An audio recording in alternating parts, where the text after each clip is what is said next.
I do want to thank you all for joining us in our conference. It's an important outreach for SIMIODE and our efforts to support people and encourage people to use modeling in differential equations and other courses, because I think people realize the joy in one course can be brought over to the joy in the other course, however big, however small, et cetera, et cetera. And we see some of that happening. Namely, it's brought into calculus, to college algebra, over to computer science, data analytics, and so forth. This is our fifth conference. I think I lost track. We have about 300 people registered, but not everybody's here all the time. For example, there's 20 of us here for the closing because it's Sunday afternoon. And I'm stuffing myself with unsalted peanuts because I'm hungry, and so I understand that. But I want to thank the people who helped start and run this conference.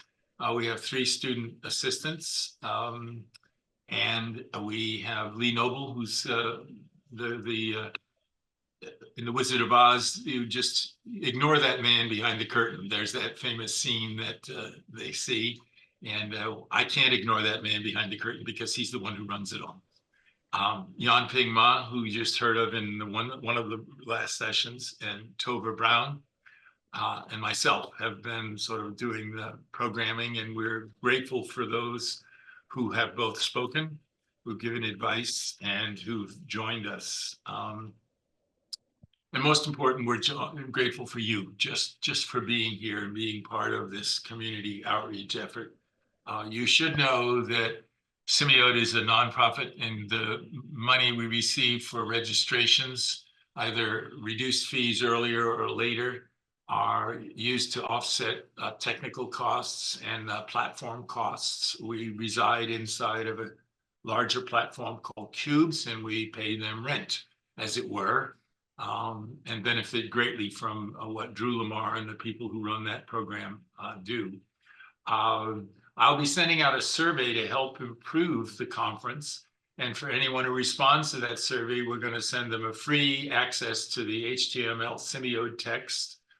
And you might think, why? That's so generous of them. No, it has nothing to do with generosity. We're hoping you look at the text, adopt the text, and then send us money.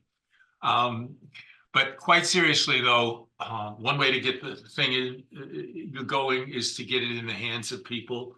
And I think you'll enjoy looking at, number one, the mathematics of the text, the layout of the text. And I see Kurt Bryan, the author, is here with a big smile.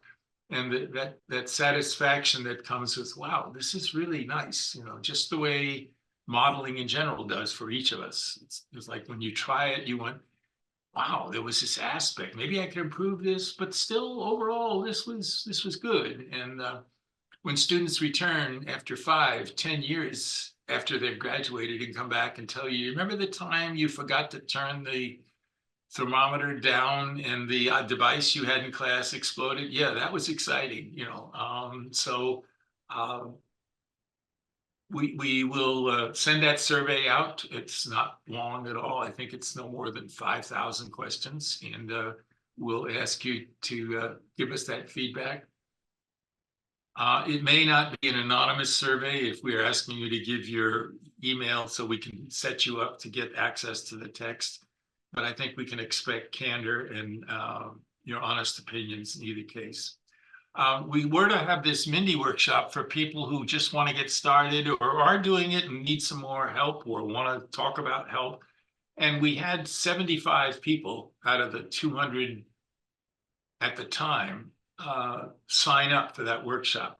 And we decided if we actually ran that workshop, about a third of the people would be in that workshop for 3 consecutive sessions and not going to talks. And we thought, that's not good. First of all, they would miss many things. Second of all, the people who are giving the talk would have smaller audiences than they have already. So what I decided was I would run that workshop at a more casual pace 3 times during the week, and I will send this out to all of you. And you can ignore it. But it says, and here will be the Zoom URL. The nature of the workshop will be to show you what a modeling approach would be with a number of different resources that we call modeling scenarios in SIMIODE, and then walk through one or two in a little more detail, show you how to find out more of them, encourage you repeatedly to start small. And I emphasize repeatedly to start small. And I want to emphasize repeatedly to start small. I better turn that record off.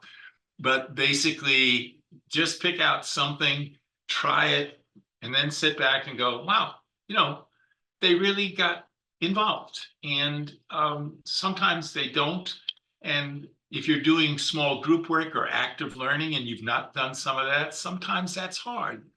Different people say it takes years to convert from lecture to small group work, but I got news for you. If you ever go to more active learning, you will never go back to lecturing.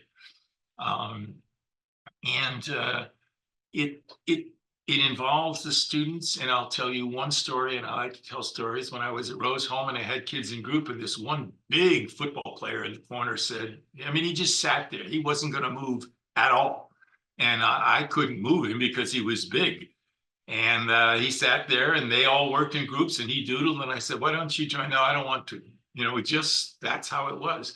So after class, there was a line of 2 or 3 kids coming up for questions. And there was one young person in front of him, the big guy. And I thought, I got to keep this guy in front of the big guy talking because I don't want to deal with the big guy who's behind him. So I'm listening to this young student and he's trying to explain something to me, but I'm nervous because the big guy is behind him and I'm not concentrating as much as I should. I can't answer his question. Meanwhile, the big guy comes up and takes the chalk from my hand, goes to the board and says, what he's asking you is, and he starts talking to the young guy, and I left the room. Next 2 days later, I come into class, groups again, the big guy is in a group. And I thought you didn't work in a group. It was so cool when I was explaining to, that guy that I thought maybe this will work out. But that's a true story. So the point is that when you go into active learning, when you go into these open scenarios, open situations, try modeling, sometimes things happen that you just can't control. Some kid in chemical engineering will go, well, that's by the Matza approach. And you have no idea what he's talking about.